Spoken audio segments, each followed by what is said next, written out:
बिस्मिल्लाहिर्रहमानिर्रहीम। जी। आतिफ इकराम साहब I think यहीं बैठे थे, अभी बाहर निकले हैं।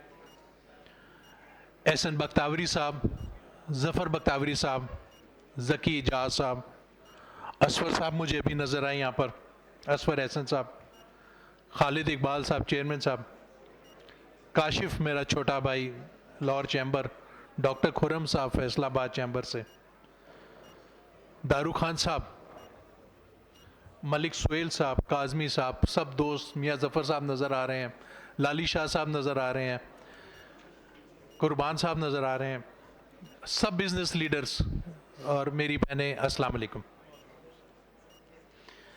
आज का जो सेशन रखा है, मैं एहसन बख्तावरी साहब को मुबारकबाद दूंगा कि जितना इंटरेक्टिव सेशन रखा है, ये अगर कंटिन्यूस होता जाए तो बहुत ज़्यादा ब्रेन स्टॉर्मिंग और जहन खुलता है इंसान का।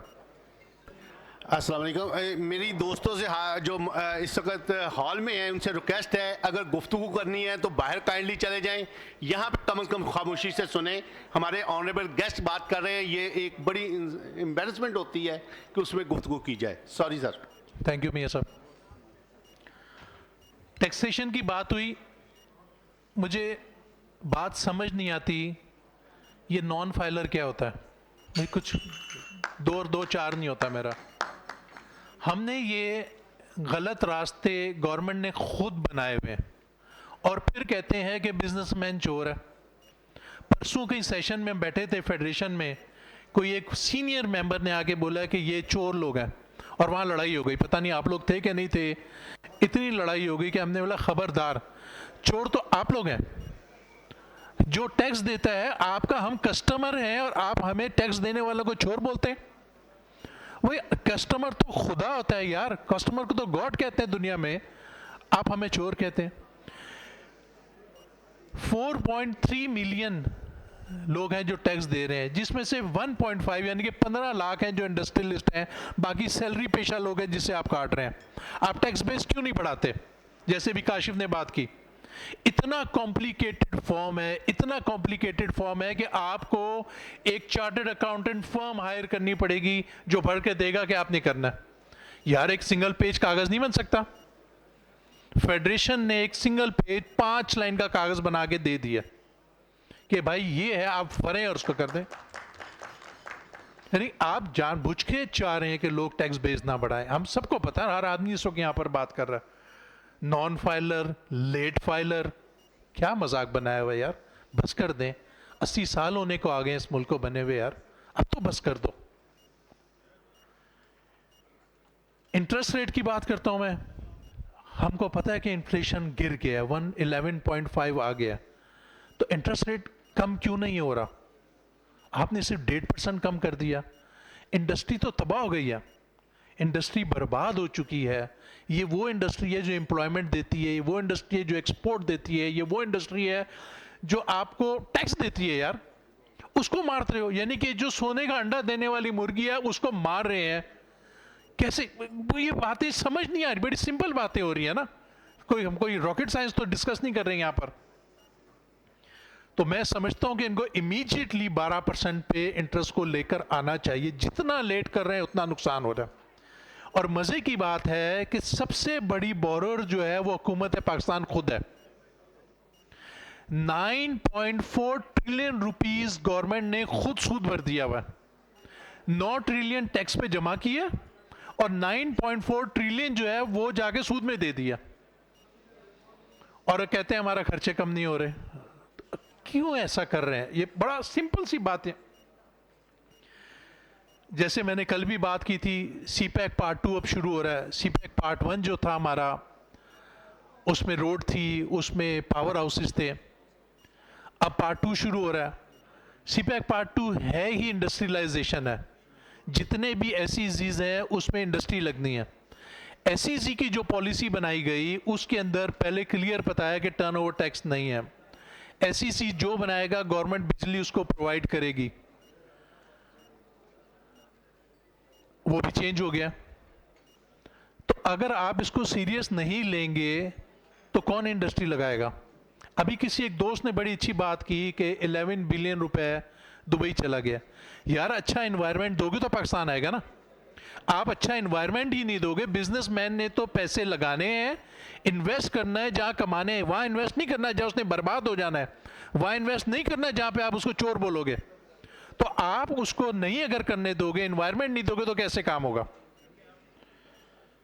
आईपीपी का मैटर पूरे पाकिस्तान को पता है कि इन्होंने मुल्क को लूट लिया, हमें नहीं, हमारे आने वाली नस्लों को बर्बाद कर दिया। हम इनको प्रोटेक्ट कर रहे हैं यार। जब सबको पता है कि इतनी बड़ी चोरी हो गई है, अब इसको क्यों नहीं पकड़ा जा रहा, इसको क्यों नहीं कंट्रोल किया जा रहा।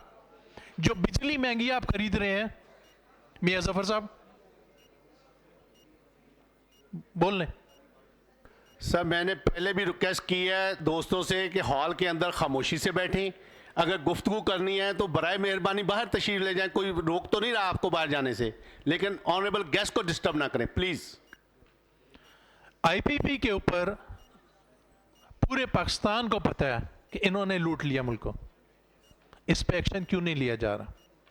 पूरे पाकिस्तान को पता है कि इन्होंने चोरी किया, पूरे पाकिस्तान को पता है कि जो हमारी इंडस्ट्री पूरे पाकिस्तान की बर्बाद हो रही है वो इनकी वजह से हो रही है।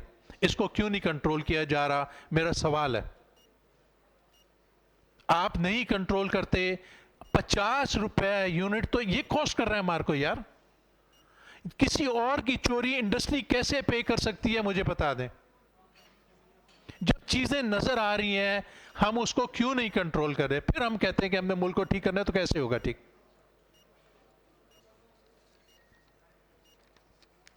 फेडरेशन से रिलेटेड मैं आपको बताऊं, एबनॉर्मली कमेटी जो बजट आया, आपकी फेडरेशन ईद के तीसरे दिन भी खुली हुई थी और सारे के सारे पॉइंट्स लेके सारे सबमिट करवा दिए, और मैं बहुत उम्मीद कर रहा हूं कि ये सारे मसले हल हो जाएंगे।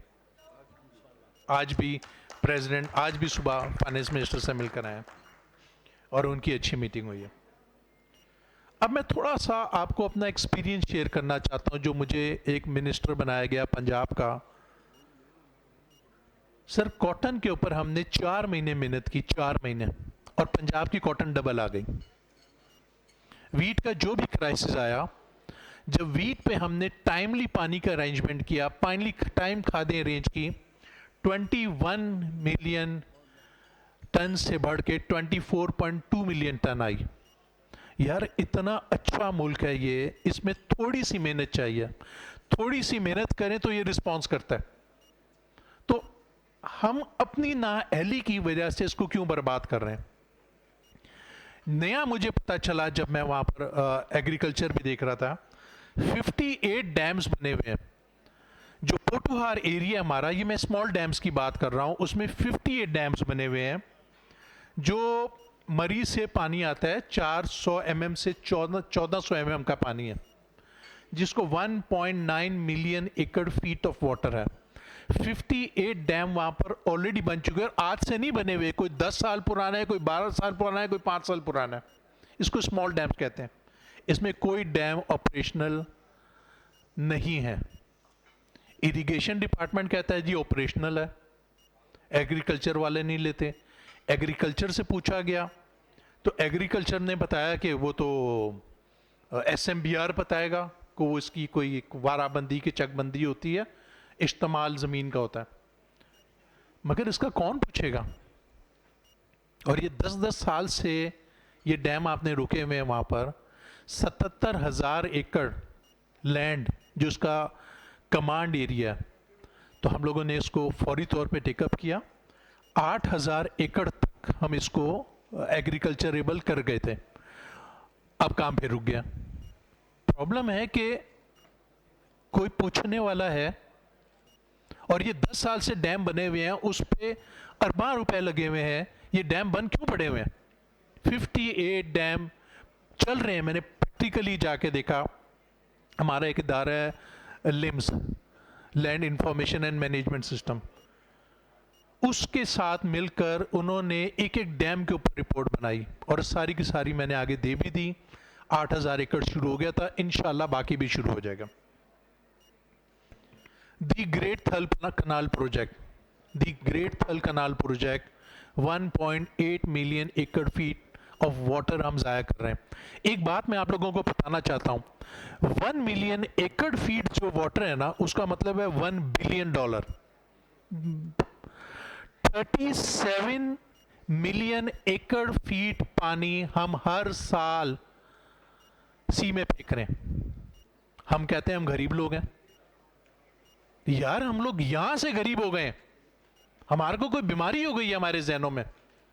उसमें से आपको 15 से 17 मिलियन एकड़ फीट पानी सी में फेंकना भी है, क्योंकि आपने सी लाइफ को भी मेंटेन करना है, पानी को भी कंट्रोल करना है। तो बाकी जो 20 मिलियन एकड़ फीट पानी है, उस पर हम क्यों नहीं प्लानिंग कर रहे हैं?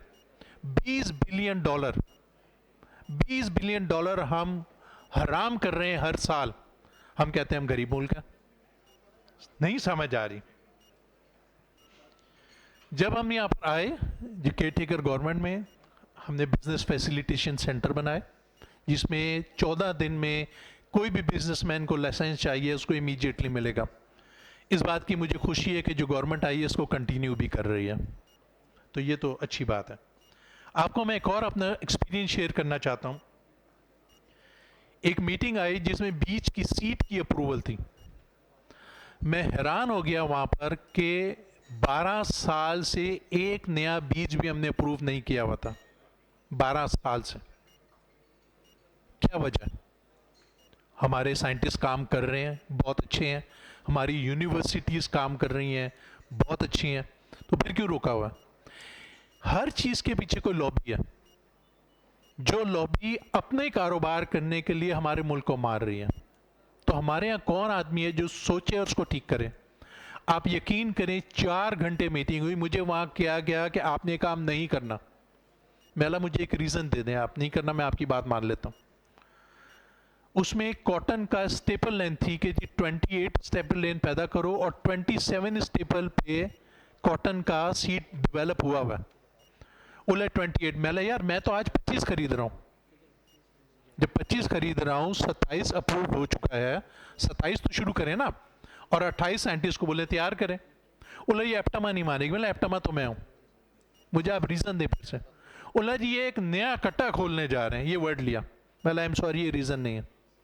आप यकीन करें, 4 घंटे में हमने जो जो ऑफ कोर्स जो प्रोसीजर फॉलो किया हुआ था, जिसका एसओपी था, हमने सारे के सारे बीज अप्रूव कर दिए। और मुझे वहाँ कहा गया कि आपने एग्रीकल्चर के ऊपर एहसान किया। मैंने अगर 4 घंटे में एहसान है तो मैं तो सारी ज़िंदगी दे सकता हूँ मुल्क पे। आपकी इंफॉर्मेशन के लिए, मैं कोई 15 दिन पहले अटक पे रिवर इंडस जा रहा है। मुझे शौक है सीखने का भी। किसी ने कहा यहाँ पर प्लेसर गोल्ड निकलता है। मैंने तो सुना भी नहीं था कि प्लेसर गोल्ड क्या चीज़ है। इधर केपीके था और इधर पंजाब था। मैं अंदर बोट में भी गया, केपीके पंजाब, पानी काफ़ी तेज़ था वहाँ पर। हमारे एक दोस्त हैं जेमिन ज्वेलर वाले, उन्होंने मुझे कहा था। मैंने यार क्या फजूल आप बातें कर रहे हैं। मेरे 2 लोगों से और सुना तो मैं पर्सनली जाके देख कर आया। आप यकीन करें वहाँ पर गोल्ड निकल रहा है। क्यों हमारी गवर्नमेंट इसको नहीं कर रही? जो मेरे साथ जियोलॉजिस्ट थे, उन्होंने जो स्टडी की हुई थी वो पर $850 बिलियन का गोल्ड है। मैंने गोल्ड कहाँ से पानी में आ गया? उन्होंने ये जो गिलगित की पहाड़ियाँ हैं, वहाँ पर आज से कोई 2000 पहले कोई आतिशफशां पहाड़ फटा होगा, वो जो बर्फ़ पिघल के आती है तो इस पानी में गोल्ड है। और लोगों ने वहाँ पर वो लगाए हुए थे अपने, और 1 टन में 1 टन जो मिट्टी निकालते हैं उसमें 1.5 ग्राम गोल्ड निकल रहा था। अगर उसके लिए आप पानी का जहाज लाके बीच में खड़ा कर दें तो यार ये तो मुल्क का पूरा लोन पे कर सकते हैं। हम सोच क्यों रहे हैं? वहाँ जो गरीब आदमी था ना, जो मजदूर आदमी था, वो भी एक थाल बना के बैठा हुआ था, वो मिट्टी डालता था, ऐसे ऐसे घुमाता था, वो भी गिरने में 4 से 5 हज़ार रुपए की दिहाड़ी लगा रहा है। जब हमें नजर आ रही है ये चीज, लो हैंगिंग फ्रूट्स पड़े हुए, हम क्या कर रहे हैं? मैं एबटाबाद गया, एक दोस्त से मुलाकात हुई। उसने बोला आपको पता है कि रेयर अर्थ क्या चीज़ है? मुझे सच्ची बात है उस दिन नहीं पता था। मैंने स्टडी की। $50 ट्रिलियन का रेयर अर्थ पाकिस्तान में है। $50 ट्रिलियन। हम माइंस मिनरल की बात करते हैं, खौफ आता है कि हम क्यों नहीं सीरियस हो रहे, कहाँ पर सोच रहे हैं, किधर जा रहे हैं। मेरे को एक दिन फ़ोन आया डॉक्टर नदीमुल हक साहब का, ये हमारे मुल्क के बहुत बड़े इकोनॉमिस्ट हैं, पाइट के नाम से आए हुए, इस वक्त बैठे हैं पर। अच्छा, आई एम सॉरी जी। डॉक्टर साहब अस्सलाम वालेकुम। तो फिर ये बात तो डॉक्टर साहब को ही करनी चाहिए। डॉक्टर साहब पीछे बैठे, मैंने देखा नहीं था आपको, मैं वो बात कर देता हूँ। डॉक्टर साहब ने एक बहुत अच्छी बात मुझे की जो मैंने सीखी उनसे। उन्होंने कहा ये माइंस मिनरल ये सारे घरों की प्रोडक्ट है, वो ले जाएंगे। बट उन्होंने एक स्टडी की जो मैं आपसे सिर्फ एक शेयर करता हूँ। मेरी रिक्वेस्ट होगी डॉक्टर साहब प्लीज़ अगर आप बताते तो ज़्यादा अच्छा होता। इन्होंने इस्लामाबाद का एक सैटेलाइट व्यू लिया, जैसे लाहौर में हमारा GOR1 है, हमारा कैंट है, हमारी सरकारी लैंड्स हैं। इन्होंने वहाँ पर ज़मीन ली कि ये ज़मीनें जो सारी सरकारी लैंड्स हैं, इन्होंने जो आप जैसे बिजनेसमैनों को अगर ये ज़मीन दी जाए और आप इस पे शॉपिंग मॉल्स बनाएं, हाई राइज बिल्डिंग्स बनाएं, वैल्यू एडिशन करें। डॉक्टर साहब $58 बिलियन की फिगर थी। डॉक्टर साहब $58 बिलियन की। हम कह रहे हैं हम गरीब मुल्क हैं। यार उनमें जो लोग रह रहे हैं उनके लिए बहुत अच्छी सोसाइटी बना देना, इस्लामाबाद से बाहर निकाल लें। उस जमीन को हम क्यों जाया कर रहे हैं? और डॉक्टर साहब ने ये कहा कि लाहौर में इससे डबल है और कराची में लाहौर से डबल है। एक एक बिलियन के लिए हम दुनिया के सामने जाके भीख मांग रहे हैं, एक एक बिलियन डॉलर के लिए। क्यों यार, क्या हो गया हम लोगों को? कब सुधरेंगे?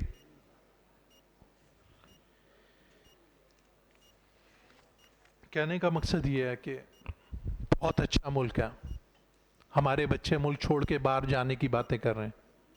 सारी ज़िंदगी हमारे बड़ों ने बुज़ुर्गों ने काम किया, ऐसी क्या मुसीबत आ गई है?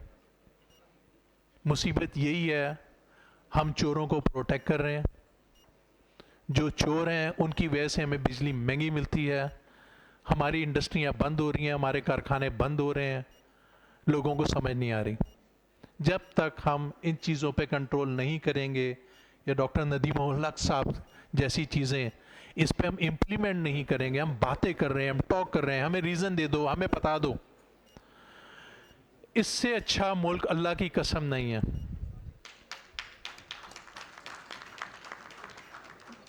दुनिया में कहीं भी चले जाएंगे हम थर्ड क्लास सिटीजन है, हमारी कोई औकात नहीं है। यहाँ पर देखें हम सब आपस में मिलते हैं, एक दूसरे की मदद करते हैं, एक दूसरे से प्यार करते हैं। तो मेरी रिक्वेस्ट है सबसे, खुदा के वास्ते हम सब सीरियस हो जाएं। मैं किसी को नहीं ब्लेम कर रहा, मैं अपने आप को भी कर रहा हूँ। हम जब तक इंसान के बच्चे नहीं बनेंगे, हम सीरियस नहीं होंगे, ये मुल्क नहीं चलेगा। मुल्क का कोई कसूर नहीं है, खुदा के वास्ते इस मुल्क के खिलाफ कोई ना बोले। ये मुल्क बहुत अच्छा मुल्क है, इसमें बहुत पोटेंशियल।